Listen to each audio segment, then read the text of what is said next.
l'aigua de la pròpia cisterna, la que brolla al mig del pou. S'ha de perdre l'aigua de la teva font? L'abocaran les sequies per les places? Ha de ser la teva i prou. No la comparteixis amb cap estrany. Que sigui la teva font beneïda. Frueix de l'esposa de la teva joventut, cèrvola amable, delicada d'Aina. Deixa't perdre en les seves carícies, que sempre t'embriagui el seu amor. Per què, fill meu, t'has d'embriagar de la dona seductora? Per què t'has de llançar als braços de l'estranya? Cert, el Senyor observa els camins de l'home, coneix tots els seus passos. Les pròpies culpes enxampen l'injust, cau en la xarxa del propi pecat. Morirà perquè no sap dominar-se, tanta niciesa el perdrà. Bueno, hem tingut 3 pensaments relacionats amb el camí. Aleshores, després dels moments comunitaris, ens toca la predicació amb el Rubén Gramaje. Jo volia fer un petit comentari, com sempre, perquè no em puc callar. El nom de Rubén prové del hebreu, que es diu Ribal. No sé si ho sabíeu, però em va fer gràcia esbrinar aviam d'on venia aquest nom, perquè tots els noms tenen un sentit. Prové de l'hebreu, que es diu Ribal, i vol dir mira un fill. Mira un fill. Perquè va ser el primer fill de Jacob. I va ser el seu primer fill. I res, només volia compartir amb vosaltres que sapigueu que Rubén, després el proper que toqui, també agafaré un dels vostres i us diré aviam què carai que vol dir. D'acord? En tot cas, el seu missatge que ens vol preparar aquesta tarda, que estem escoltant, que estem interessats a escoltar, es diu El mapa del bon camí. Per tant, doncs, amb molt de gust escoltarem el que el Senyor ha posat en el teu cor per nosaltres.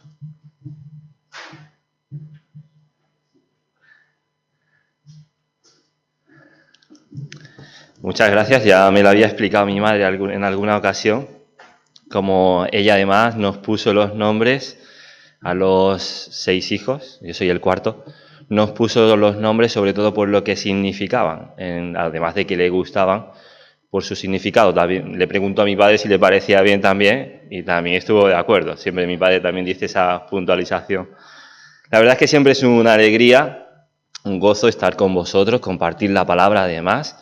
Yo no sé si levantando tantas expectativas acerca de averiguar cuál es el buen camino, si estaremos a la altura. Pero me gustaría empezar sobre todo transmitiendo los saludos de la iglesia en Manlleu. Estoy muy agradecido de los motivos de oración que habéis compartido. Los hacemos nuestros para el martes en nuestro culto de oración. También además nos sentimos identificados con muchas de las pruebas que vosotros también tenéis delante del Señor y ponéis en oración. Y nosotros en Manlleu pues compartimos muchas veces las mismas pruebas y las mismas inquietudes. Muy bien, pues a mí me gustaría comenzar en esta mañana hablando de dirección, de orientación. Me ha gustado mucho que se mencionen tantos textos acerca del camino o de cómo Dios trata de guiarnos, porque no es ninguna novedad en la Biblia.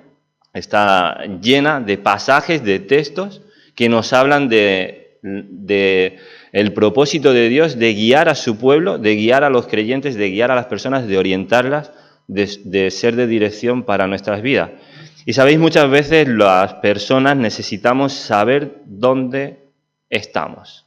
Esa frase que aparece en la pantalla, you are here. Yo cuando hablo en inglés, la gente, los jóvenes sobre todo en mi iglesia, se ríen de mí por la pronunciación del inglés. Pero significa tú estás aquí, por si alguien no tiene todavía peor nivel que yo, ¿no? Tú estás aquí. Y son esos mapas que encontramos a veces en esos parques temáticos, donde hay tantas cosas que ver en poco tiempo, y tú dices, ¿dónde habrá un mapa? O estás en un museo, no sabes dónde ir a los sitios. Y ves esos mapas que dice, usted está aquí.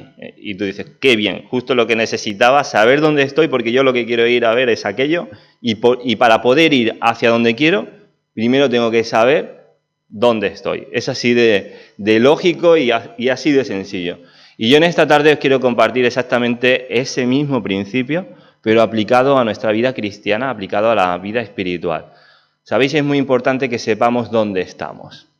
Y muchos dirán, bueno, pues ¿dónde vamos a estar? En Sabadell, en la iglesia, ¿no?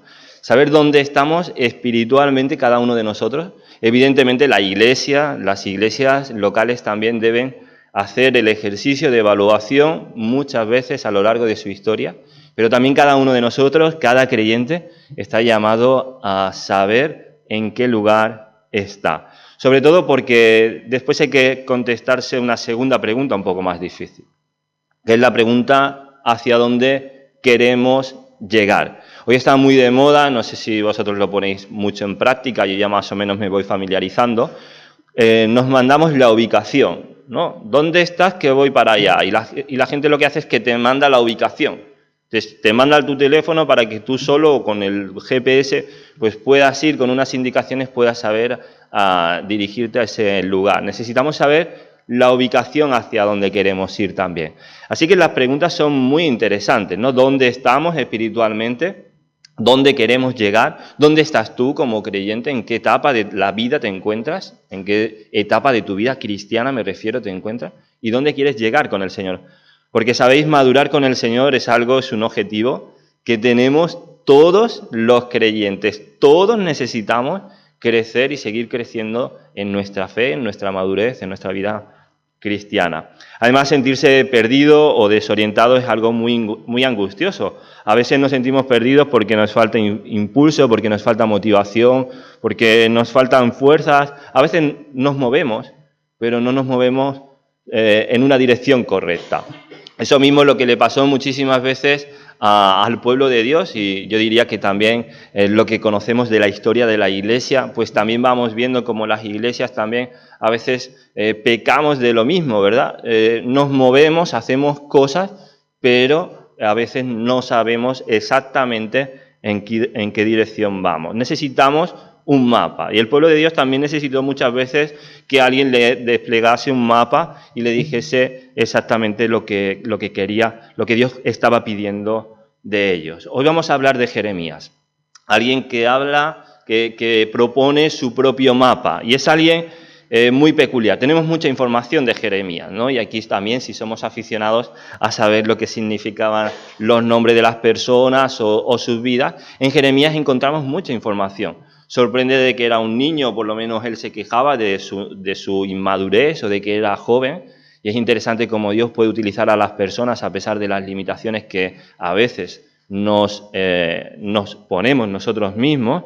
Jeremías era joven, no sabemos exactamente la edad, pero era joven. También estaba triste. ¿Sabéis que es conocido como el profeta, lo sabéis? El profeta llorón. Escribió también posiblemente el libro de Lamentaciones. Y tenemos que era el profeta llorón. Cuando alguien llora se dice, bueno, te pareces un poco a Jeremías, ¿no? Siempre llorando. También tenía sus motivos para estar triste. Y es que él miraba la situación del pueblo de Dios, en este caso a Judá, la parte del sur del pueblo, y a él le toca profetizar a esa parte. Y él no está contento cuando mira la actitud del pueblo. Él observa pecado, observa cosas que no están donde debería, y a él eso pues le pone triste. ¿Sabéis? Jeremías experimentó el rechazo. En el texto que luego vamos a leer, ahora vamos a leer, lo tenéis aquí ya en la pantalla, vamos a ver un ejemplo precisamente de que sus palabras no eran recibidas precisamente entre aplausos en muchas ocasiones. Por eso muchas veces Jeremías sintió lo que a veces hemos sentido todos en algún momento sirviendo al Señor, ¿no? El desánimo o la tentación de arrojar la toalla, ¿no? Pues eso lo experimentó y lo vivió muy de cerca Jeremías. Alguien que, por decir alguna cosa más, algún detalle más, se le pide que no se case. Por lo tanto, también es conocido como el profeta de la soledad. Tenemos mucha información sobre Jeremías y además tenemos un libro precioso, pero que a veces, como muchos libros del Antiguo Testamento, a los creyentes nos cuesta un poco ir a ellos porque a veces el vocabulario cuesta un poco más. Jeremías nos dice cosas muy claras, muy fáciles de entender, y yo os quiero animar no solo a leer el Antiguo Testamento, sino en especial el libro de Jeremías.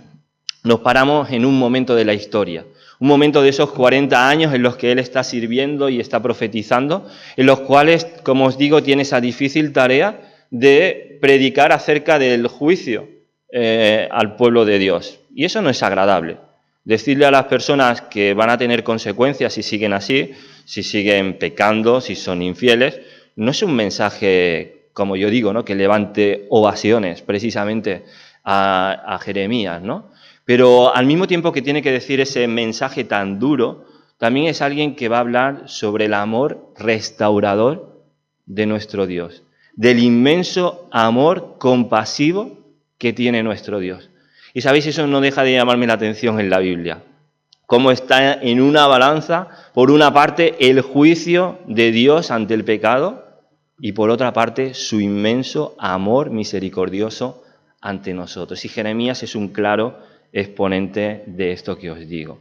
Así que vamos a tratar de ubicarnos entre esa ecuación, entre esa balanza en nuestras propias vidas cristianas, sabiendo dónde estamos. Y os invito a leer 2 versículos solamente, la lectura es muy corta, la tenéis ahí. Fijaros en las palabras en negrita porque son 4 mandamientos muy claros. Dice el versículo 16, así dijo Jehová, paraos en los caminos y mirad, y preguntad por las sendas antiguas, cuál sea el buen camino, y andad por él, y hallaréis descanso para vuestra alma. Esto nos recuerda un poco la frase de Jesús, ¿verdad? En el Evangelio de Mateo, y hallaréis descanso para vuestras almas.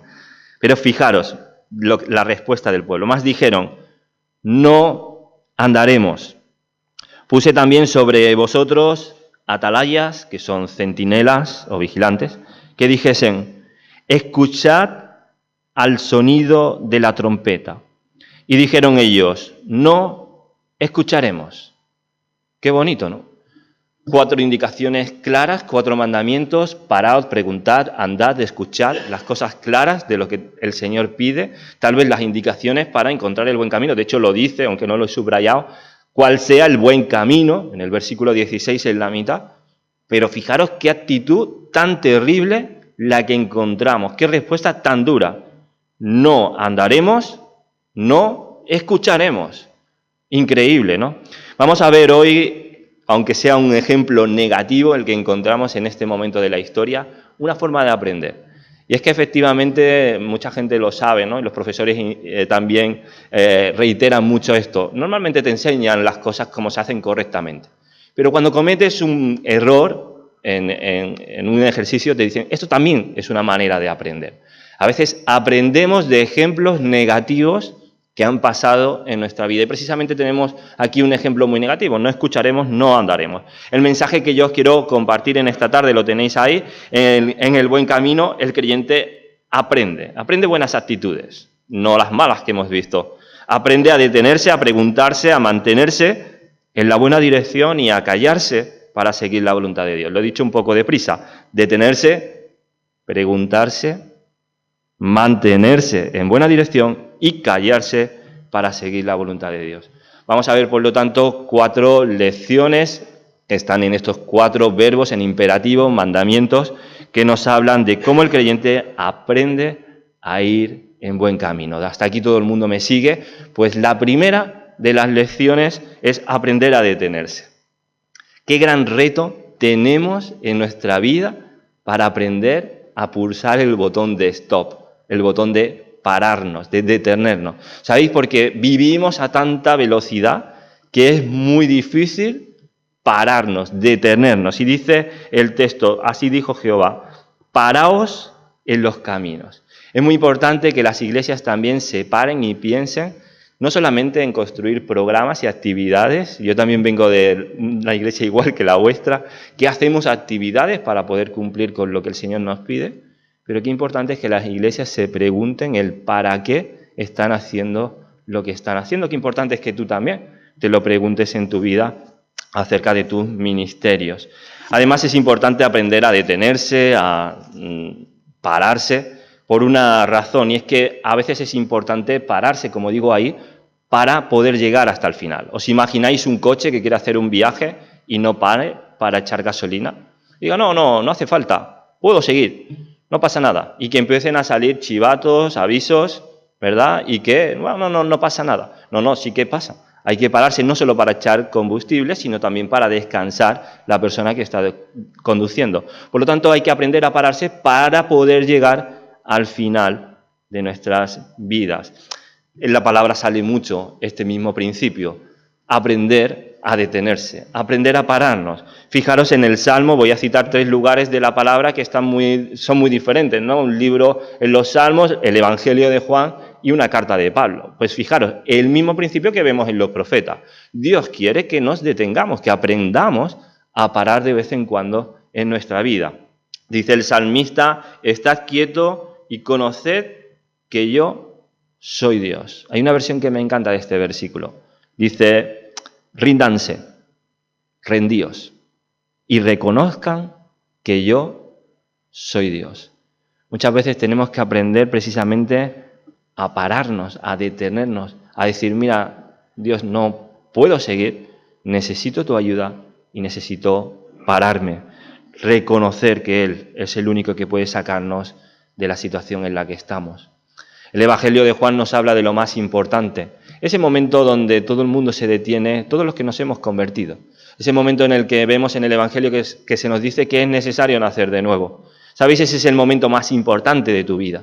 Es el momento en el que decides que el Señor sea tu Salvador, que Jesús sea tu Salvador, que tú ahora eres suyo, que tú has pasado de muerte a vida. Ese es el momento más importante en nuestra vida, un momento en el que te detuviste y pediste perdón por tus pecados, te arrepentiste y entendiste la necesidad de pedir a Jesús que entrase en tu corazón. Ese es el momento donde nos detenemos, más importante de nuestra vida, y lo vemos en el Evangelio, por supuesto, en el Evangelio de Juan, capítulo 3.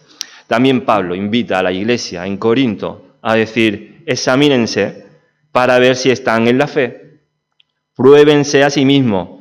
¿No se dan cuenta de que Cristo está en ustedes? A menos que fracasen en la prueba. Lo que realmente está en juego es si Cristo está o no está en nuestras vidas. A veces nos preocupan muchísimas cosas en cuanto a la iglesia, las misiones, los proyectos. Lo realmente importante es que Cristo esté en nuestras vidas, que el Señor esté en nuestras vidas, que pasemos examen, evaluación y revisión de nuestra propia vida y sepamos encontrar al Cristo morando dentro nuestro. Esto es realmente lo que puede traer una vida fresca a nuestra vida. Pero lo que más me llama la atención del paraos de Jeremías no es todo esto, que podríamos hablar de muchos textos, sino la enorme gracia de Dios dando una oportunidad más, porque yo pienso que si tenían que destruir a Judá, si efectivamente tenía que ir al cautiverio en Babilonia, Él podía haberlo permitido mucho antes, tal vez años antes, tal vez siglos antes. Pero ¿por qué darle una oportunidad más? A mí eso me habla de la gracia tan increíble, como os decía, que tiene nuestro Dios. Una nueva oportunidad. ¿Sabes? Puedes pararte. No tienes por qué seguir en movimiento sin saber muy bien por qué te mueves. Puedes pararte. Es una opción sana en tu vida. No, es que yo no puedo parar porque tengo trabajo, porque tengo los niños, porque tengo un montón de responsabilidades. No, puedes pararte espiritualmente hablando y reflexionar sobre tu propia vida. ¿En qué momento te paras tú?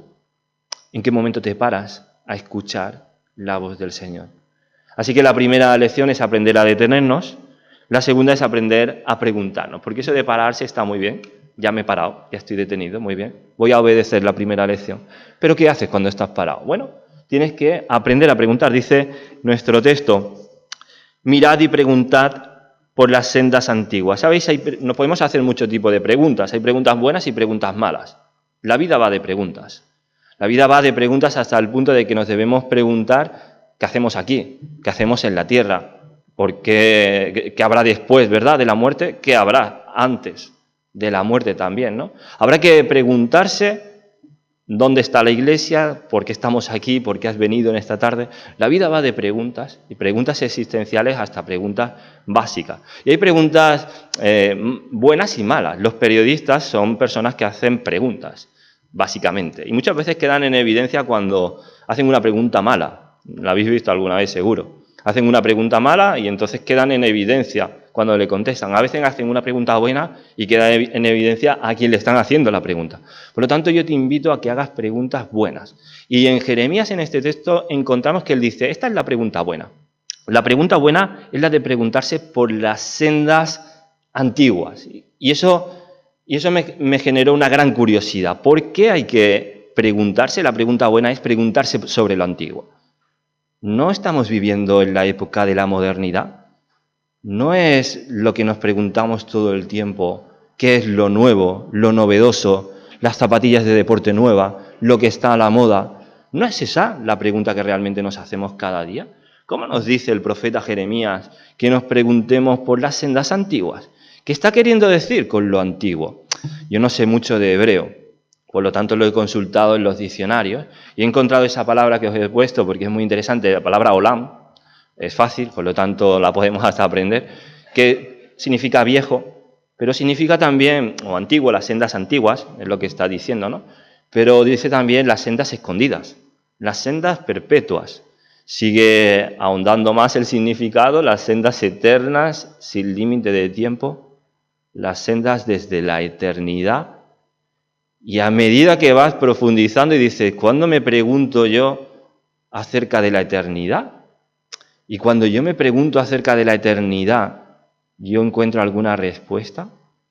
Me recordaba al texto del Eclesiastés, donde dice el Señor que todo tiene su tiempo oportuno, pero que Él también ha puesto eternidad en el corazón del ser humano. Y me pregunto cómo el Señor nos creó de esa manera en la que nos podemos hacer preguntas y nos podemos hacer muy buenas preguntas, ¿no? Y echar la mirada atrás. Yo sé que lo que está de moda es preguntarse por lo moderno y lo nuevo, pero te está diciendo, echa la mirada atrás. Y vas echando la mirada atrás en cuanto a la palabra del Señor. Y dice, bueno, más para atrás, ¿dónde? Voy al Génesis. Bueno, pues vamos al Génesis. Venga, vamos a la creación.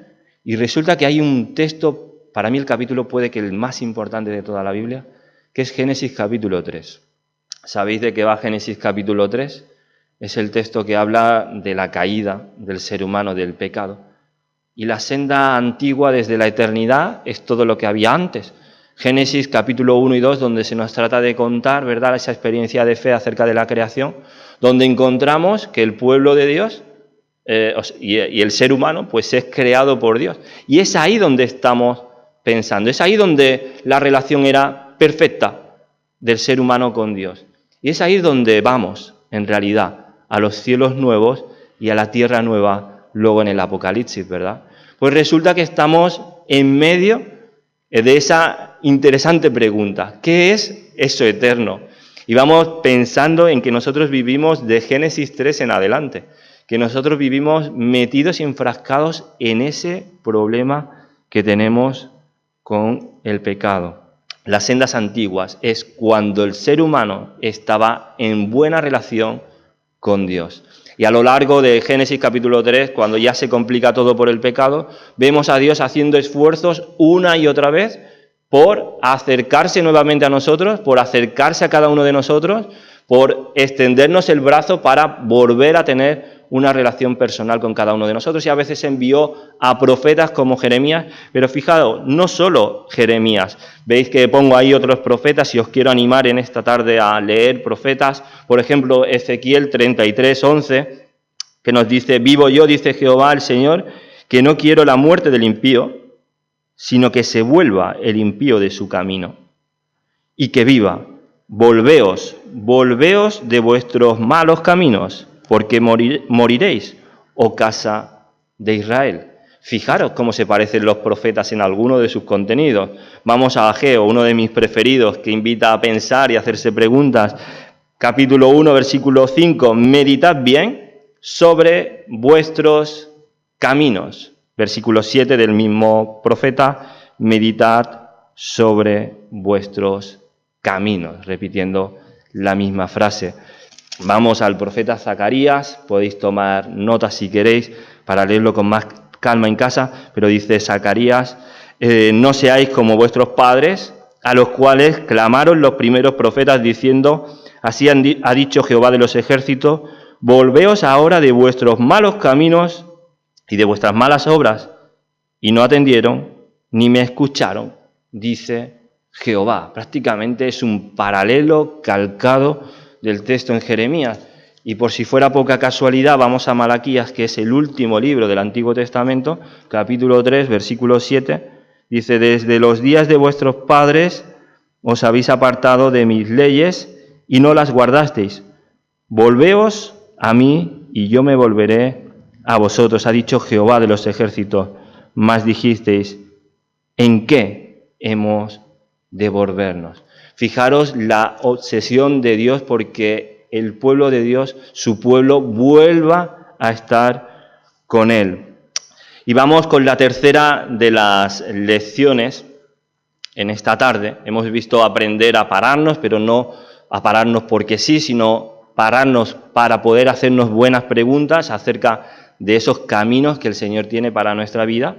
Pero cuando el Señor indica su camino debemos también mantenernos en Él. Dice el versículo 16, y andad por Él. Dice, sea cual sea el buen camino, y andad por Él. Es decir, cuando encontramos al Señor, cuando encontramos lo que el Señor quiere para nuestra vida, debemos mantenernos en ese camino.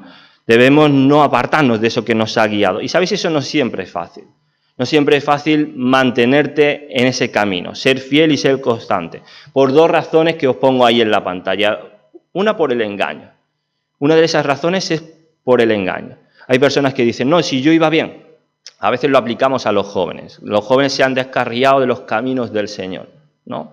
También a veces los adultos nos podemos llegar a descarriar de los caminos del Señor, ¿no? Pero a veces, entonces, ¿qué fue lo que nos engañó? ¿Qué fue lo que produjo ese engaño? ¿Sabéis? Pablo a los Gálatas dice en Gálatas que él está muy sorprendido de cómo le han engañado tan rápidamente a los creyentes. Unos creyentes que habían abrazado el Evangelio y que ahora habían sido engañados, que ahora querían incorporar enseñanzas judaizantes, ¿no? a la vida de la Iglesia. Pero bueno, no habíamos quedado que que Jesús es el que nos hace libres. ¿Cómo podemos ahora estar queriendo volver a la esclavitud? Gálatas 5.1, estad pues firmes en la libertad con que Cristo nos hizo libres y no estéis otra vez sujetos al yugo de la esclavitud. ¿Sabes? Cristo te hizo libre y te enseñó ese camino de la libertad. No te dejes engañar por nadie que quiera privarte de esa libertad que tenemos en Cristo. Que nadie te engañe. Somos libres en Cristo y ese es el buen camino que el Señor tiene para nuestra vida. Y a veces es el engaño que se mete en la Iglesia por muchas cosas, ¿verdad? A veces por mala enseñanza. Pero, ¿sabéis? A veces no es cuestión de la enseñanza. No es cuestión de los engaños que recibimos. A veces es cuestión de un peligro que sale también en la profecía de Jeremías. El peligro de la obstinación. El peligro de las mentiras, de las excusas. Fijaros en la reacción del pueblo. No andaremos. No nos moveremos de aquí. Pero no te he dicho que te pares, que preguntes y que andes por mi camino que te estoy enseñando. Y el pueblo dice, no me voy a mover. No andaremos, no daremos un paso más. Ese es el peligro de la obstinación. Sabéis, en Jeremías aparece la palabra contumaz 13 veces, que no está nada mal para ser una palabra poco común, ¿no? Contumaz. Pues contumaz, que es lo mismo que ser obstinado, aparece 13 veces. Una persona contumaz es una persona que aún sabiendo las consecuencias, el castigo que tendrá por lo que está haciendo, por el mal que está haciendo, continúa firme en su idea, en su acción y en su mal pensamiento. Y continúa haciéndolo a pesar de saber que hay un castigo por delante. Es una persona cabezota, en unas palabras mucho más coloquiales, ¿no? Una persona contumaz, obstinada. Y ese es precisamente el pecado que muchas veces vemos que se acusa al pueblo infiel o rebelde de Dios, ¿no? El salmista nos recuerda, Salmo 32, versículo 9, nos habla también muy gráficamente de lo que es ese peligro de la obstinación, de ser contumaces. Dice, no seas como el caballo o como el mulo, que no tienen entendimiento, cuyos arreos incluyen brida y freno para sujetarlos, porque si no, no se acercan a ti. Yo, como no tengo ningún caballo ni ningún mulo, lo que sí que tengo en casa es una perrita, pues bueno, voy a poner un poco ese ejemplo, ¿no? Mi perrito se parece mucho a esto que leo en el salmista, a esa imagen del pueblo de Dios en este momento también en el libro de Jeremías. Sabéis, a mi perrita cuando me toca sacarla, eso es una de mis tareas en casa, por las noches sobre todo, si yo le quito la correa, no sé si tenéis perros alguno, cuando sueltas la correa del perro, mi perrita, no sé la vuestra, pero mi perrita dice, patas pa' que te quiero. Corre como si no hubiese un mañana, no mira atrás. ¿Que hay una carretera? No pasa nada. La atravesaría corriendo y no, sin preguntarse, sin mirar para los dos lados, por supuesto, y poniendo en riesgo su vida. Yo no tengo ninguna duda de que mi perro está dispuesto a alejarse de mí, aunque tenga que morir. Y tal vez lo más seguro para su vida, para su integridad, sería quedarse conmigo a mi lado. Pero, ¿sabéis? No hace eso. Yo le digo, ven, ven, ven, pero no. Coge y se va. Coge camino y no mira para atrás. Obstinada, bueno, como son los animales. Pero, ¿sabéis? Dios exactamente se comporta justamente al revés que esa actitud que a veces tenemos nosotros y también, por supuesto, los animales mucho más exagerados, ¿no? Dios está dispuesto a morir por nosotros para acercarse a cada uno de nosotros. Fíjate, justo lo contrario.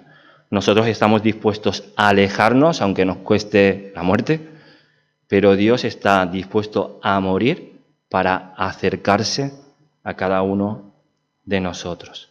Aprender a mantenerse en ese camino, aprender a mantenerse si has encontrado al Señor, nos hemos convertido a Él, le tenemos en nuestra vida, aprender a estar cerca del Señor, volvernos a Él. Y la última lección con la que os quiero dejar, la encontramos en el versículo 17, en esas malas actitudes, ¿verdad? Dice, pues también puse sobre vosotros atalayas o centinelas que dijesen, escuchad al sonido de la trompeta, y dijeron ellos, no escucharemos, no escucharemos. No sé si lo quieres más claro, Jeremías, pero por aquí nos entra y por aquí nos sale. No queremos saber nada de todo esto. Es curioso que dice la palabra que puso centinelas, puso alarmas, y a veces los enemigos que tenemos para escuchar la voluntad de Dios, lo tenéis ahí. Precisamente es que no utilizamos las alarmas que Dios nos pone para que nos avisen. No sé vosotros cómo utilizáis las alarmas, yo me pongo las del teléfono móvil. Hay mucha gente que se pone un montón de alarmas para despertarse por las mañanas. No sé si vosotros sois de estos que os ponéis muchas alarmas, ponéis una y ya está. Hay gente que se pone tantas alarmas que yo digo, bueno, no hace falta ponerse tantas alarmas. Cuando te pongas una, ponen una y luego a los 5 minutos otra, ¿no? Para saber que se va. Y no es que yo me despierto poco a poco. Y entonces, ¿y para qué sirven las primeras alarmas, no? ¿Para despertarte? Sí, pero yo me despierto poco a poco. Fijaros que muchas veces, por muchas alarmas que nos ponemos, no sirven de nada si no les prestamos atención, si no las utilizamos, ¿no? Y precisamente Dios lo que está reclamando es esto. ¿Cuántas alarmas te he enviado? ¿Cuántas veces te he mandado avisos a tu vida? ¿Cuántas pruebas he enviado a tu vida para que pulses el botón de stop y no lo pulsaste? ¿Cuántas veces te puse alarmas y tú las apagaste y seguiste durmiendo? Y Dios está reclamando, precisamente por medio del profeta Jeremías, que a veces no utilizamos las alarmas para avisarnos de lo que Él quiere para nuestra vida. Es evidente el gran problema del pueblo de Dios en este caso. Tenían falta de actitud, ya lo hemos mencionado. Simplemente os pongo otra versión, ¿no? No queremos hacer caso. No queremos hacer lo que el Señor quiere, ¿no? Y yo creo que a nosotros nos sirve para darnos cuenta de ese ejemplo negativo, para nosotros precisamente no copiarlo. Con lo que sí me gustaría ir terminando es que a veces nos cuesta escuchar. Y es que la palabra de Jeremías es muy clara. Escuchad. Escuchad, dice el versículo 17. Escuchad el sonido de la trompeta, ¿no? Escuchad. Y sabéis, muchas veces yo he estado pensando, ¿por qué nos cuesta tanto escuchar? ¿Por qué nos cuesta tanto escuchar a los demás? Yo tengo un hijo de 2 años, ya lo sabéis, lo conocéis porque ha venido alguna vez. Mi hijo de 2 años, para que yo le escuche, lo que hace es que grita. Y nos han dicho los médicos que todo es normal, que eso es normal, que lo hacen todos los niños, que todos los niños gritan. Y que lo hacen para conseguir nuestra atención. Y por eso gritan. Y por eso quieren llamar la atención, ¿verdad? Lo hacen de esta manera, no tienen regulador, no tienen tampoco volumen, por lo tanto gritan para ser escuchados. Y a las personas adultas, a los padres, nos cuesta escuchar a nuestros hijos, nos cuesta escuchar a los demás porque normalmente nos gusta mucho más hablar, y ya sabéis que hay Proverbios y Santiago que nos habla de que necesitamos aprender a escuchar. Nos cuesta escuchar. Y a veces, incluso aunque nos hablen a gritos, nos cuesta escuchar, como a mí me pasa por lo menos. Pues sabéis, a veces Dios también nos grita. A veces Dios también nos manda sus señales, sus alarmas, por medio de la palabra, por medio de nuestra relación con Él, por la oración. Pero sabéis también por un medio que Dios también utiliza, que son las pruebas que Dios envía a cada uno de nosotros para que también escuchemos y aprendamos a escucharle a Él. Vamos con las conclusiones. Son muy sencillas en esta tarde y son con las que empezaba el mensaje. ¿Dónde estás espiritualmente? Si tienes que abrir y desplegar el mapa de tu vida, ¿qué pondrías, no? ¿Dónde estoy yo? ¿En qué lección de estas 4 que hemos mencionado me encuentro? Tal vez tengo que pulsar el botón de stop. Tal vez lo sé dónde está y lo pulso, pero tengo y necesito hacerme buenas preguntas. Tal vez encontré al Señor hace mucho tiempo, pero necesito constancia y mantenerme firme y recibir ánimos para seguir en ese camino del Señor. Pero donde seguro estamos todos, una vez que sepamos dónde estamos, es en la segunda pregunta.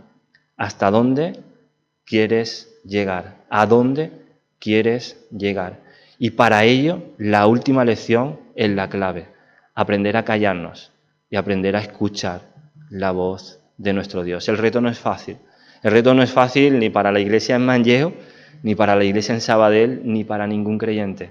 Pero podemos, con la ayuda del Espíritu Santo, escuchar y aprender a escuchar la voz de nuestro Dios. Que el Señor nos bendiga y que Él bendiga su palabra. Vamos a tener un momento de oración. Sí, Padre, queremos darte muchas gracias por tu palabra, Señor. Gracias porque hemos podido escucharte, Señor, por medio de la palabra. Y realmente, Señor, queremos atenderte, Señor. Queremos aprender a callar. Queremos aprender a escuchar tu voz y ser sensibles a ella. Señor, queremos volvernos a ti, Señor, y te pedimos perdón por todas las veces que nos equivocamos de camino, que nos equivocamos de decisión. Y te pedimos, Señor, perdón, que tú nos restaures. Queremos volvernos a ti. Y, Señor, también queremos pedirte que tú nos enseñes cuando tenemos que pararnos, cuando tenemos que preguntarnos sobre nuestras vidas. Y, Señor, te rogamos que tú nos cuides, que tú nos sigas cuidando como hasta ahora. Estamos agradecidos por tu inmensa misericordia. Y, Señor, te pedimos que seas tú nuestra guía, seas tú nuestro faro, que seas tú quien ilumine nuestro camino. Y te pedimos por esta semana que empieza, Señor, que seas tú el que vayas delante a cada paso de nuestra vida y que tú nos sigas guiando, Padre. Te pido una bendición especial también para esta tu iglesia, Padre. Te pido que tú también traigas luz, orientación, Señor, y guía para esta iglesia. Y, Señor, te pido que tu pueblo aquí, tu reino, se siga extendiendo. Gracias te damos y te lo pedimos en el nombre de Jesús. Amén.